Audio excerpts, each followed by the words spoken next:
Досыңды соншалықты құлай сүйме, күндердің күнінде дұшпаның болып шығуы мүмкін. Дұшпаныңмен де қатты жауласпа, күндердің күнінде досың айналуы мүмкін.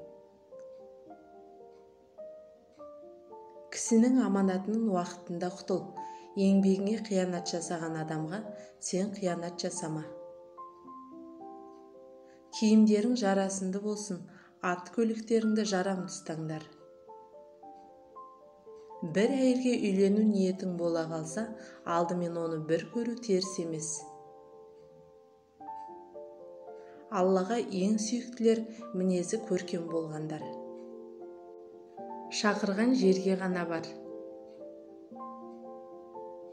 Жәрдем немесе қайыр садақа беруді өзіңнен баста, артылғаның болса, отбасыңды жарылға. Жақсылықтың үлкен кішісі болмайды. Су сұрап келген адамға ашық қабақ танытып, шелегіне су құйып беріп, ізгілік жаса. Кеуде керіп, қыр көрсетуден сақтан. Кім кімді дос тұтса, соған пейілін білдіріп қойсын. Қашанда бір күнә жасап қойсаң, соны жуу үшін соңынан бір сауабы бар қайырымды бір іс істе.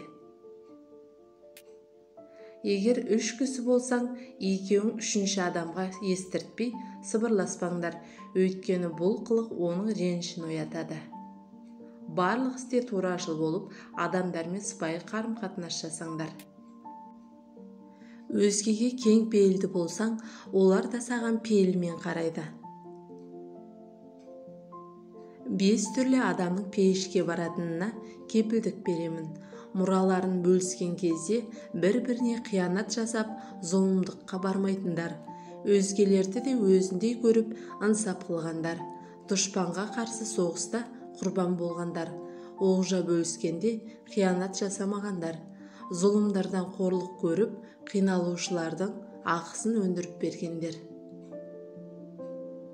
Адамдарға тағам жегізіп, шырындай тәтті сөз сөйлеңдер. Кәсіптің ең жақсысы әркімнің өз қолымен істелген ісі және адал сауда.